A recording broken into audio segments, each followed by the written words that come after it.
Ada pengakuan yang menyatakan dia meminta agar diberikan 500 juta untuk anak-anak setiap bulan. Menteri Komunikasi dan Informatika Johnny G. Plate resmi menyandang status tersangka dalam kasus korupsi proyek pembangunan base Transceiver Station, BTS, milik Bakti Kominfo. Plate ditahan oleh Kejaksaan Agung pasca menjalani pemeriksaan pada Rabu kemarin, 17 Mei 2023. Direktur Penyidikan Jaksa Agung Muda Bidang Tindak Pidana Khusus Kejaksaan Agung, Kuntadi, menyatakan bahwa Plate dijerat karena berstatus sebagai pengguna anggaran proyek tersebut. Berdasarkan penelusuran Tempo, Plate disebut sempat meminta dana sebesar 500 juta rupiah per bulan kepada anak buahnya, Direktur Utama Bakti Kominfo Anang Ahmad Latif. Hal itu terungkap dalam dokumen pemeriksaan yang sempat dilihat Tempo. Ya, Ilman Pak dari IDN Times. Izin Pak, terkait dengan kasus ini, Pak Surya beberapa tahun lalu pernah menyatakan kalau misalkan ada kader yang terlibat kasus korupsi, lebih baik Partai Nasdem buat apa dipertahankan gitu Pak. Nah, apakah sekarang masih berlaku seperti itu? Kemudian ini kan kemungkinan Pak Joni akan direshuffle Pak. Nah itu jumlah menteri dari Nasdem apakah akan berkurang atau tetap itu Pak? Dan apakah akan ada bantuan hukum untuk Pak Joni? Terima kasih Pak. Baik, jadi ada dua peristiwa, dua-dua sekjen. Yang satu kasus 200 juta rupiah, dia masuk tahanan untuk sekian tahun. Kasus gratifikasi, dia telah menyelesaikan kewajibannya dan sekarang menjadi warga negara bebas. Yang kedua, Johnny Plate. Terserah pendalaman pembuktian yang mungkin lebih dalam nanti. Tapi hari ini saya simak baik-baik keterangan daripada kampus Pak. Ada pengakuan yang menyatakan dia meminta agar diberikan 500 juta untuk anak-anak setiap bulan. Dengan proyek kerugian negara yang 8 triliun. Ya, kalau tidak ada pendalaman lebih lain untuk menemukan bukti-bukti yang lebih memberatkan, ya semakin sedih lagi kita. Terlalu mahal dia untuk diborgol dalam kapasitas dirinya sebagai menteri, sebagai sekjen partai. Terlalu mahal, terlalu mahal. Kita tetap menganut ajas praduga tidak bersalah. Tidak ada di antara kita yang memastikan diri kita ini terlepas dari kesalahan, kesilapan, kebodohan, bahkan dosa. Itulah arti keadilan kita sebagai manusia biasa. Kita berupaya yang sebaik-baiknya, sekaligus menjawab pertanyaan teman-teman kedua dan ketiga tadi. Bahwasanya kita tidak mampu untuk menjamin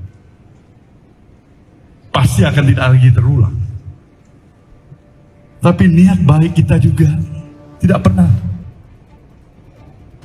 padam. Tidak pernah ada pers yang barangkali mungkin mengapresiasi partai ini dengan komitmen yang sesungguhnya menolak politik dengan mahal. Dan itu bukan 1 rupiah, bukan 200 juta, mungkin triliunan. Dari apa pelaksanaan pilkada-pilkada yang sudah berlalu. Ini hanya catatan perbandingan bagi kita. Mencari kesalahan. Satu noktah di ujung pulau sana dibandingkan dengan gajah di depan mata. Saudara pikir mungkin itu adalah hal realita yang kita hadapi saat ini. Jadi bagaimana dengan PLT-nya Bung Johnny Plate, di reshuffle-nya kita terima, kita konsisten karena kita katakan itu hak prerogatif presiden. Dan kita tidak pernah bergoyah hati untuk menyatakan apa yang telah kita utarakan, agar konsistensi itu paling tidak itulah sumbangsih yang bisa diberikan oleh partai dari sejumlah kekurangan-kekurangan yang ada. Ini yang jelas. Ulangin pertanyaan Anda tadi. Ya kan tadi siang Pak Faldo mengatakan bahwa tugas Menkominfo akan diemban oleh PLT yang belum dipilih sampai sekarang. Apakah Nasdem pada nantinya pada kesempatan selanjutnya akan mengajukan nama baru yang akan menggantikan Pak Joni atau seperti apa? Kalau kita konsisten, ini hak prerogatif presiden bagaimana kita mengajukan baru. Salah-salah presiden nggak suka. Nggak ada lebih bodoh dari Nasdem untuk tiba-tiba mau mengajukan nama baru tanpa diminta oleh presiden. Sekali lagi, itu adalah hak prerogatif presiden. Oke? Next. Aliran dana ini bagus. Ini yang memang dikehendakin oleh partai ini. Partai ini menginginkan transparansi yang seutuhnya. Sekali lagi saya katakan, transparansi yang seutuhnya. Periksa seluruh yang kemungkinan. Dari ujung kiri ke ujung kanan, dari barat timur, atas bawah, siapa saja yang terlibat. Periksa juga seluruh unsur yang ada di institusi manapun, termasuk partai Nasdem ini. Nasdem welcome itu. Kita menyambut itu. Dan berikan juga hukuman yang setimpal. Tanpa ada lex spesialis dalam pengertian privilege. Si A boleh diperiksa, si C tidak boleh diperiksa.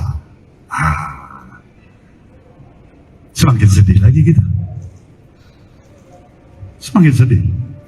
Tapi kalau transparansi itu dilakukan dengan kemampuan profesionalisme Kejaksaan Agung kita yang bebas juga dari intervensi siapapun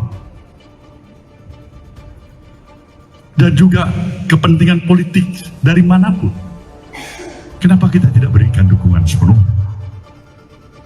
Jadi kalau kawan-kawan tanya, Nasdem mau berikan dukungan sepenuhnya atau setengah?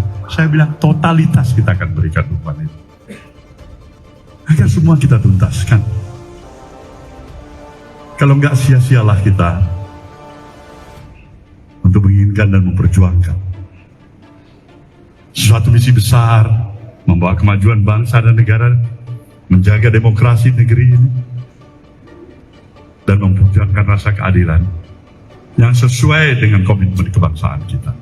Itu kira-kira. Pak, pertanyaan Pak dari saya sini Pak, Ramli dari Times Indonesia. Saya pengen minta tanggapannya dari Pak Surya Paloh tentang yang sudah ramai di media sosial ini, kan sudah dikomentari oleh semua masyarakat Pak, bahwa kasus ini ada intervensi dari kekuasaan dan salah satunya karena ada pandangan politik yang berbeda antara Pak Surya Paloh, mungkin ya kedua Anies, dan pemerintah mungkin ke salah satu kandidat. Mungkin itu Pak. Bagaimana tanggapannya Pak? Tanggapan saya ini sebenarnya harus mengkaji ulang. Apakah itu benar? Saya pikirkan ulang. Di dalam proses itu saya berkontemplasi. Sampai sejauh ini saya berpikir positive thinking, nggak ada itu intervensi. Sejauh ini. Tapi kita nggak tahu esok hari. Kita nggak tahu siapa yang garanti bahwa kasus ini tidak diintervensi. Mungkin sekarang, saat ini tidak. Besok, lusa, minggu depan, bisa saja terjadi. Jadi tanggapan saya, semuanya, apabila kita sayang pada negeri ini, buanglah kepentingan-kepentingan subjektif.